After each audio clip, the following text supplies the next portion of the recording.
Hello and welcome to another episode of Two Guys Discussing Software. It's episode 8 the most. It's two Irish guys.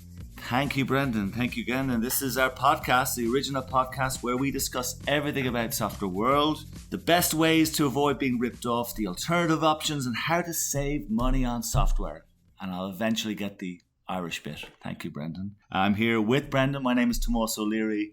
I'm the CEO and founder of Origina, and I'm with my very good friend, Brendan Walsh. Welcome. Good morning, everybody.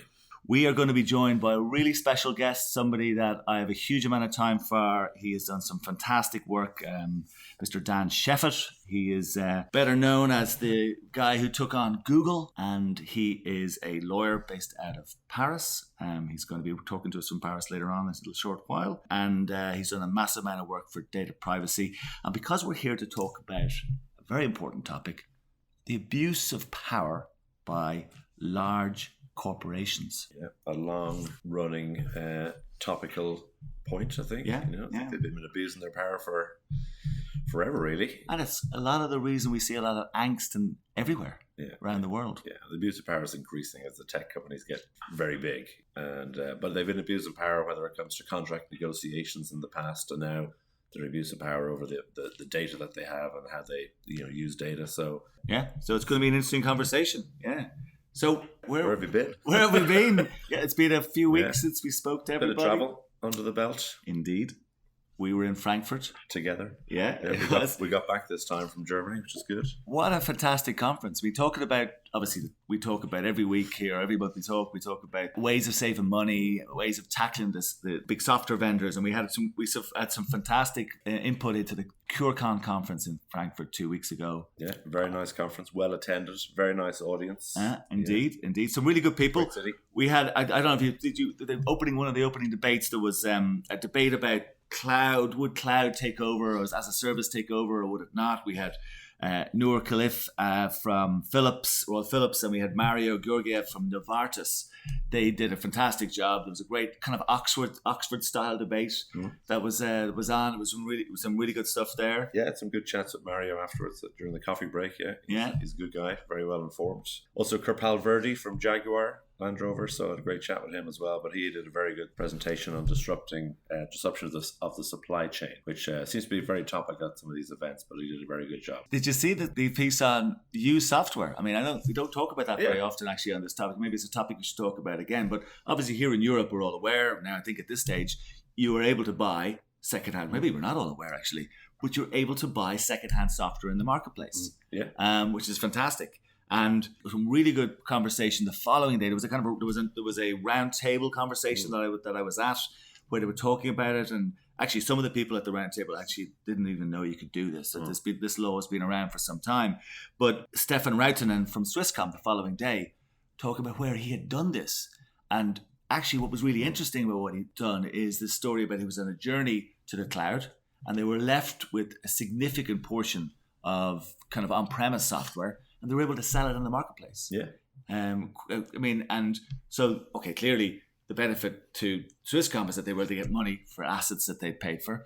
But obviously then somebody else was able to get some software for obviously much lower. Stefan's a progressive guy, and so he was taking a lead here. I mean, that you can tell by the number of companies that are out there now selling secondhand licenses, mostly of Microsoft, some Adobe, that the market's beyond emerging, but yet to see any second-hand market yet for IBM licenses, although it came up a few times at the show.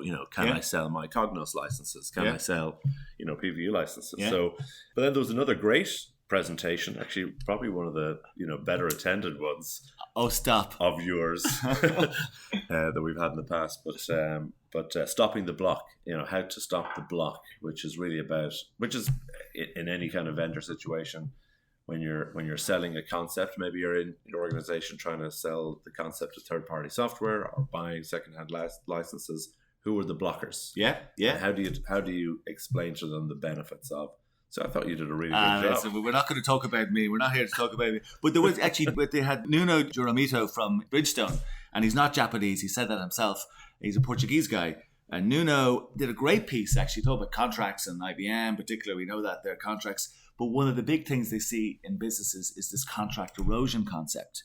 So it's where you actually have these massive contracts. You think you've locked it down. You're kind of walking away. There's a celebration. And when you actually go back to look at these massive contracts, the value, the cost increases, the creepage that happens of increases, we call it contract erosion.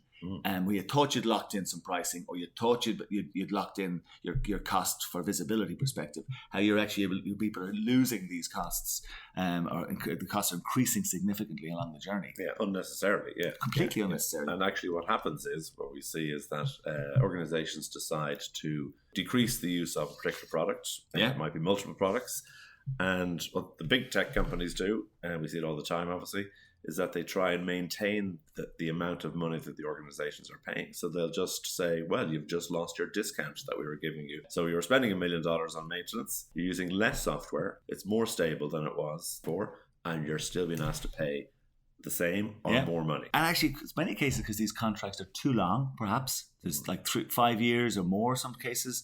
And they're totally inflexible because businesses are changing so quickly. So you're locking in a contract for even 3 years is probably too long. Yeah, they're too complex and nobody really knows the rules, you know. So and they're designed to, you know, it's an abuse of power. It's an abuse of the power position of the mega vendors. They think they can get away with this type of negotiation behavior, but I think there was, speaking of mega vendors, in negotiation with mega vendors, Michael Perkins and Fulton Senior from Allianz, so Michael from Volvo, had this very discussion about finding the hidden costs in the contracts, and there's plenty of hidden costs in there. So a very good presentation. Everybody should, if they haven't seen it, I think they should maybe request it from ProcureCon IT and see if they get a copy of that. So lots of good tips and tricks there. I saw some other things in the news that were very interesting as well. They were this time of year, people are doing their tax returns all over, in many jurisdictions.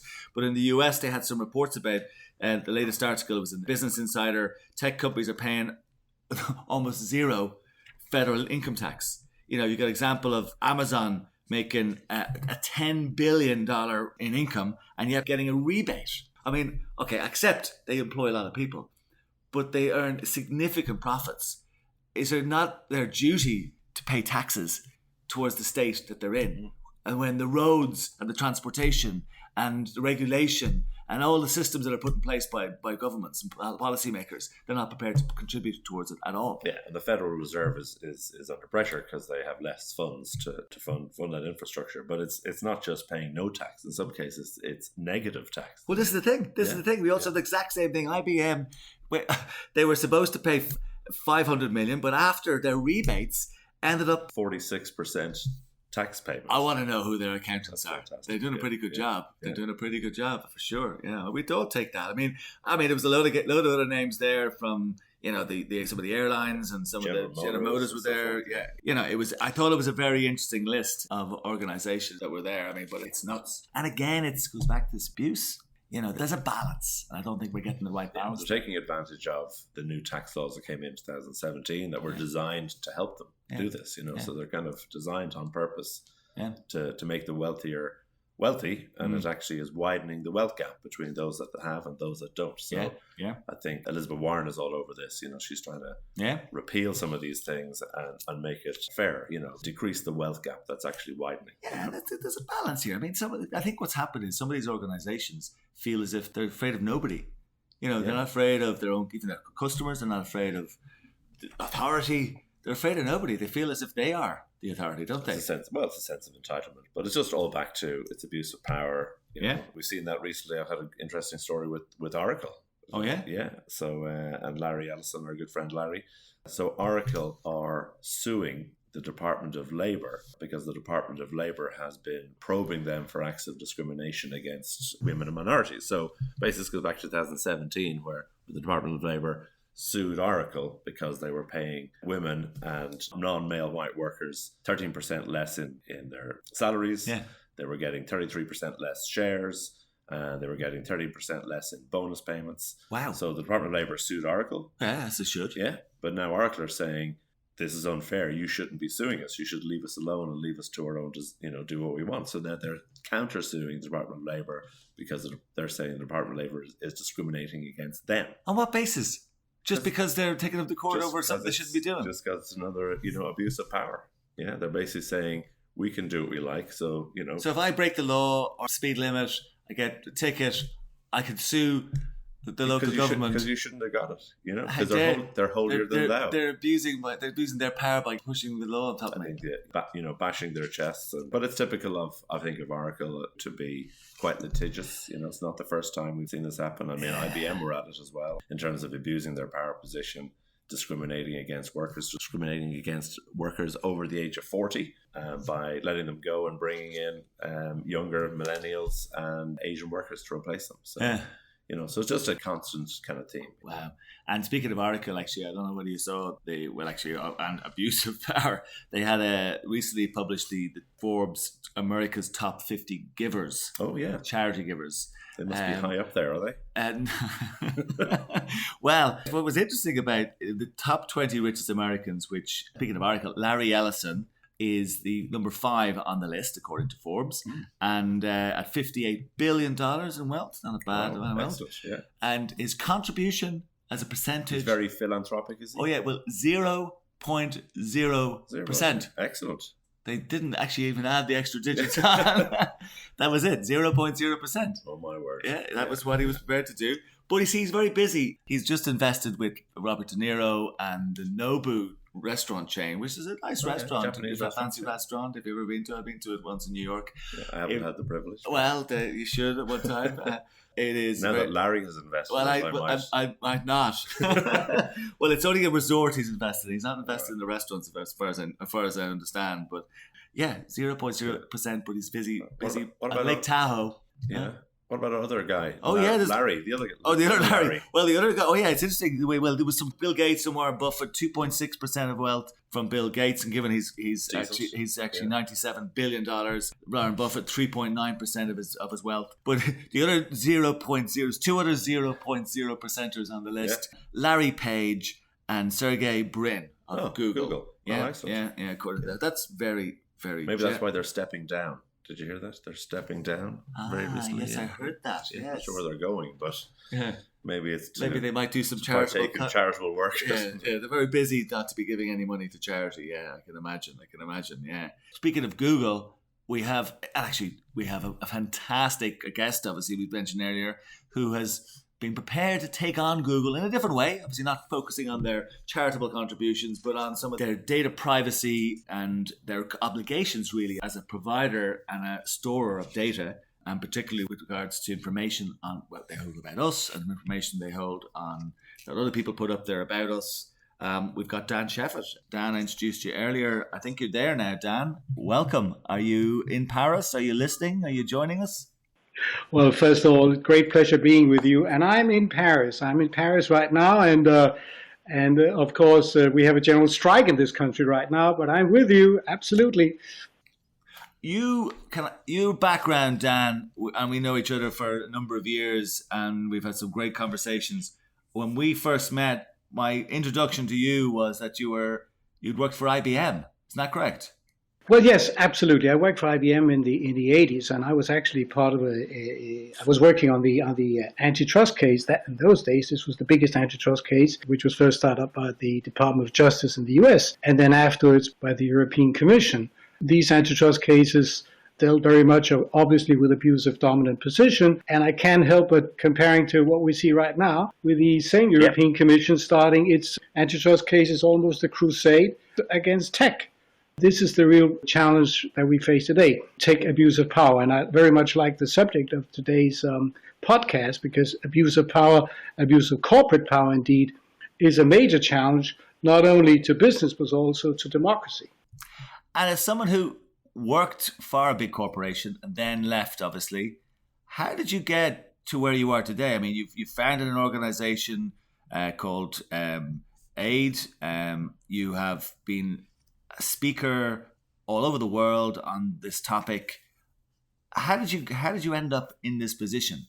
Actually, my main interest in law has always been the angle of human rights. And what I quickly saw was that when something is being celebrated in an uncritical fashion, then what you need to do is to see what can actually happen if something goes wrong, and how could that affect human rights. And what I quickly saw that the internet was the new battleground for human rights, and started working on analyzing to what extent and what human rights would actually be most challenged by this new medium of communication. And what I quickly saw was that one of our basic and probably the most fundamental human rights of all, presumption of innocence, is the human right, which again, I would say is really the most important of all human rights. And that is the single human right which is trampled upon every day, every second of the day on the internet. So this is why I decided to fight for the right to be forgotten, and also the right to be to rectification, because unfortunately the internet today can destroy your reputation in a matter of nanoseconds, and whether you win in court 3 or 5 years later makes no difference, because you're dead in the meantime. Why do you think big corporations do this? I mean, it's been going on for a long time. I mean, what you're describing is because of the latest technology, but abuse of power and abuse of rights, it's been around us pretty much all our lives, all of history, really. And it doesn't seem to be getting any better, does it? Yeah, well, what's very interesting is that, if you look at some of the American philosophers, of course, there was John Dewey, who came out with very interesting remarks talking about the shadow of big corporations. And there was even Teddy Roosevelt, who started very much the antitrust cases, the classic antitrust cases at the turn of the last century, as a consequence of recognizing that if you have too much power in corporations, it becomes a real challenge to democracy. And of course, that challenge has grown bigger and bigger, because we all know that the manipulative power of controlling information is the strongest manipulating power we have. In the classic antitrust eras, what we were talking about would be electricity, would be oil, Rockefeller Standard Oil, that kind of thing. And that was, of course, also a danger to democracy. But in no way does it compare to the danger that we have today, which is that of controlling information. And if you control information, you control people's minds. And if you control people's minds, you actually not only control democracy, but you also control, as UNESCO says, it's the difference between war and peace. War and peace are created in men's and women's minds. And we have left the control of our minds to 2 or 3 corporations, and that is completely inimical to all human values that I subscribe to. Yeah. It's funny you say that, because we're bringing it back to just obviously the industry that we're in, and the software industry, and particularly the mega vendors, who we talk about regularly on this show. They genuinely have managed to convince people of a certain truth, and this is not just people; it's corporations. Other corporations have been almost duped, and they've been duped into thinking that they have no choice, that they are almost obliged to do certain things, and it's partly because there has been, and you mentioned earlier the right to be forgotten, which is a law, and it's legislation. There are very few laws and legislation that apply to the software industry at all, other than standard laws that apply to everybody else. But there every other corporation. But it's so pervasive now. There needs to be something. Yeah. Yeah. It all boils down to the absolutely indispensable basic rule that should govern all human discourse, and which should really also govern all policy making, which is that of accountability. And unfortunately, what has happened when it comes to accountability on the internet, which spreads into other areas, including software, is that you're simply not accountable for creating the infrastructure which is used by other people. And instead of increasing your accountability, which is the normal kind of thing to say if you have power, we see a different paradigm which is being developed, saying like, the more power you have, the less accountable you are. And that, of course, makes no sense, but that's the way it is today. So clearly, they've been very good, these companies, at selling this message somehow on the back of free speech, which is typically what they do, or protection of creativity, which would be a kind of defense of unlimited monopoly power based on intellectual property rights or something like that. They'll always find some sort of value that they can use to back up their strategy on. And they've been very, very good at manipulating everybody to believe that it is absolutely necessary in order to protect creativity that you have unlimited monopolistic power. Of course, that's not true, but they've been very, very, very good at selling that message. Absolutely. And Dan, do you think that just the sheer speed at which these organizations have got from, startup organizations to, becoming the largest vendors in the world and the largest, processors of personal data, do you think that kind of speed has just, taken regulators by surprise, and they're not able to keep up? They can't pass the regulations or controls fast enough that these organizations were barely here 10 years ago, and now they're the largest, most dominant organizations in the world. Has that got anything to do with it? I'm afraid it's worse than that. Nobody knew back in 1996, when we had the famous Declaration of Independence of John Perry Barlow saying that government was not welcome on the internet. Nobody knew where we would be today. And it is true that government and the rest of us were taken somewhat by surprise. But today the problem is different. Today it is a question of government not having the power any longer to regulate, even if they wanted to. And it's also a question of being afraid of them, because they can actually decide whether you will be re-elected or not. It's much worse than being taken by surprise. We saw with the Obama administration, it already started having these revolving doors with tech, and now this has become almost irreversible. They can decide not only the fate of a politician, but the fate of a political party. So would you, if you were a politician, accept that challenge and fall out directly with them? You probably wouldn't. I was reading there about, Angela Merkel's desire to kind of regain, digital sovereignty. Most of the data, that we're talking about and abuse of such data resides in, I think 6 of the largest companies in the world are all US companies and the others are Chinese companies maybe. But Angela and 28 member states are talking about, digital sovereignty, maybe setting up European infrastructure for data to get back control. Do you think that has any merit, Dan, or what do you think about that? Better late than never, right? What we need in Europe is a strong industrial policy. We have the Commission on Competition Law, and they have, of course, especially Margaret Vestager, been very strong in trying to develop such an industrial policy, but it goes beyond competition law. What we need is an industrial policy in the field of artificial intelligence. That's going to be a matter of urgency and simply doesn't exist any longer. Look at what happened with Airbus. Airbus is now, winning market share even in the US. It's part of the latest decision by the WTO saying that Airbus has to refund several billion euros of illicit government subsidies. Airbus is winning against Boeing in the US. We need the same thing. I'm using alternative search engines, and I'm, for instance, using the one that was developed in France called Quant. But it's good, but it doesn't have exactly the same function, so it's going to be very, very hard to compete. What I think we should do is accept that as a fact and then develop an industrial policy on artificial intelligence. Artificial intelligence, the game is not over yet. That is going to be the big paradigm shift. Artificial intelligence is probably the greatest challenge to civilization that we have ever faced. I mean, just imagine the consequences on social unrest. And you talked about the wealth gap. It's not going to grow any smaller with artificial intelligence. On the contrary. Here we have a new player coming into the game, which is ahead of the game already, by the way, which is China.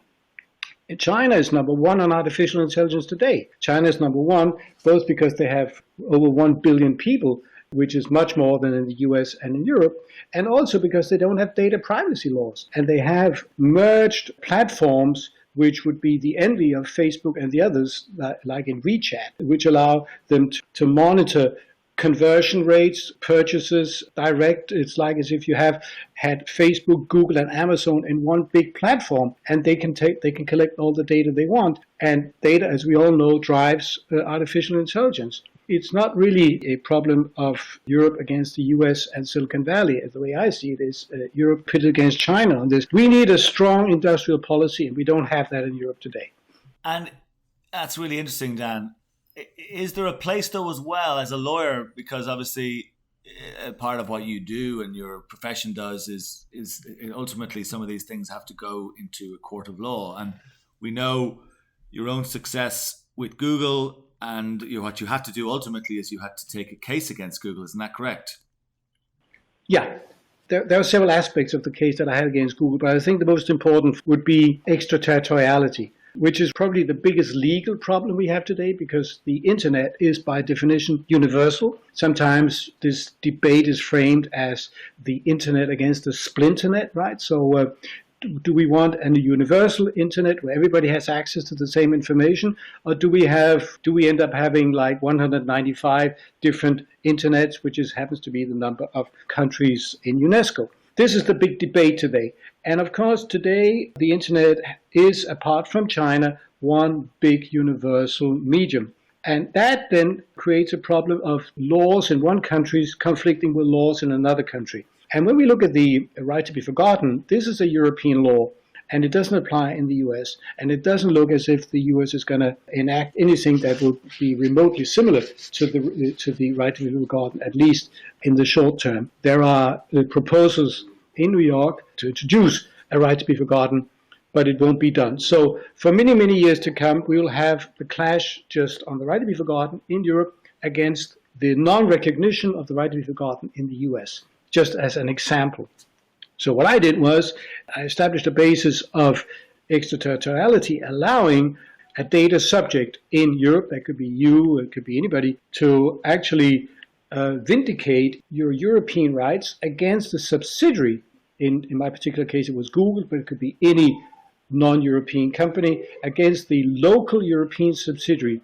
So I obtained daily penalties against Google in France until Google in the US would dereference certain sites.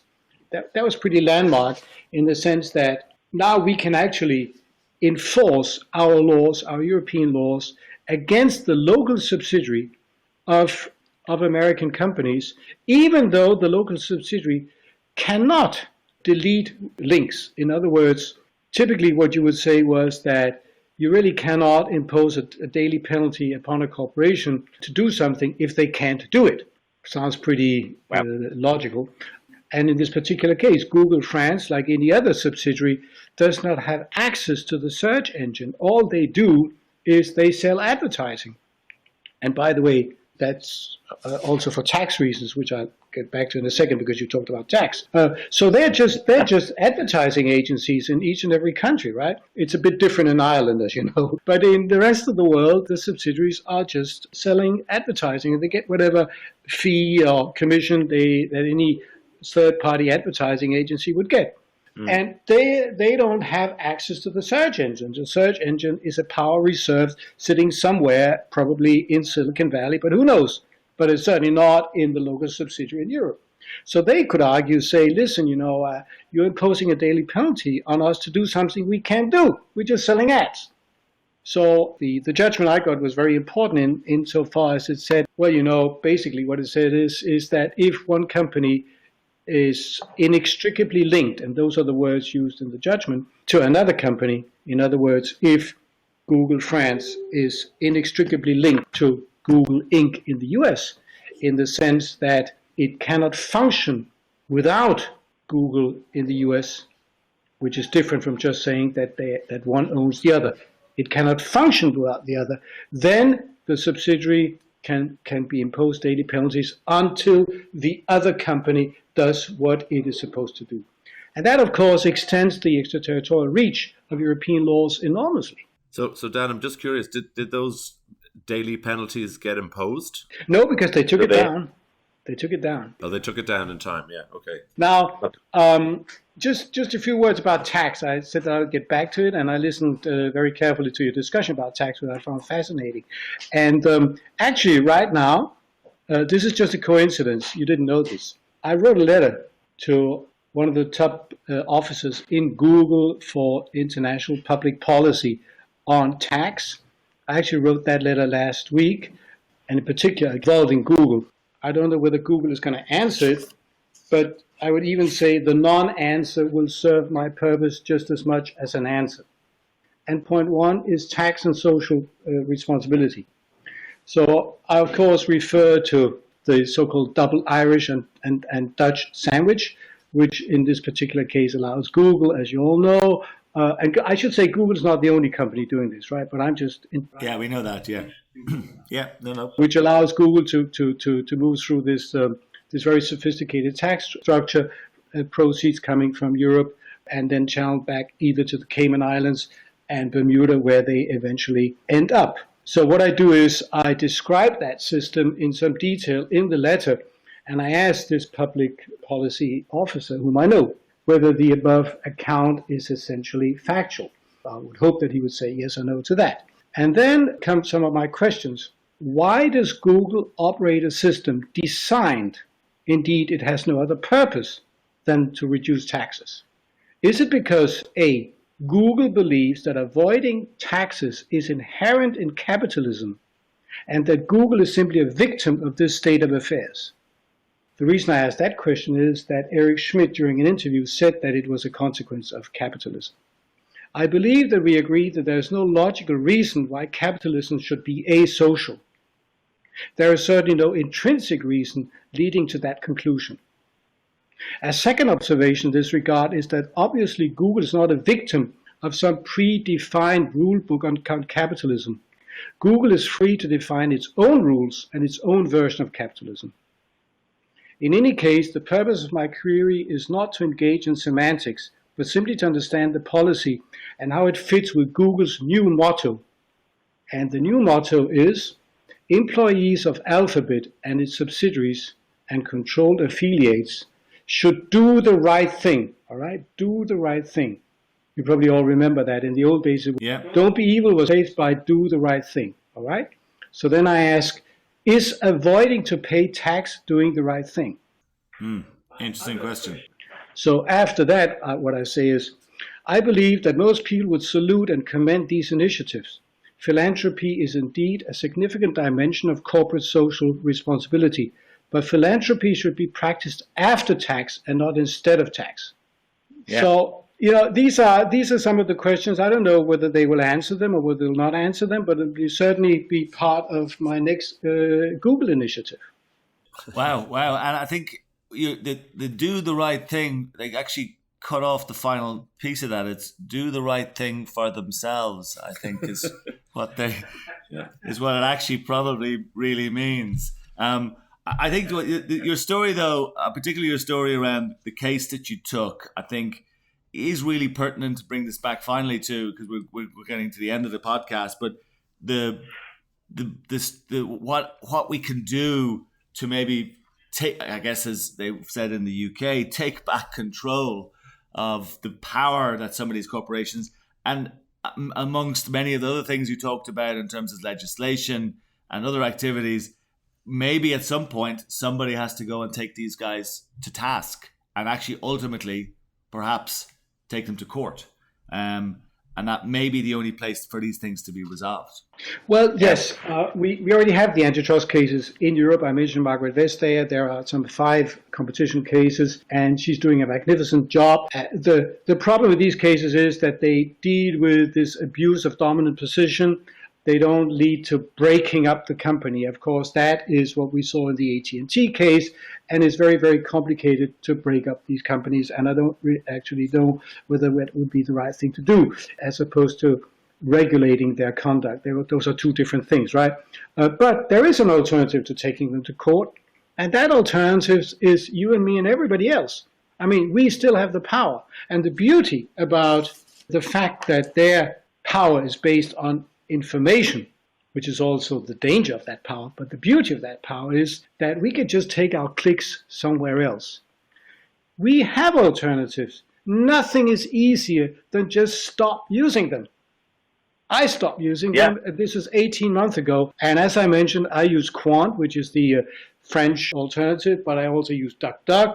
I use another one called Givero. There are lots of alternatives out there. And typically what I get results just as fast, and typically I get results that are just as good or maybe even better. I feel so good about, simply going with the alternative. And if everybody decides to do that, you'll see they'll change their conduct in a split of an atom second.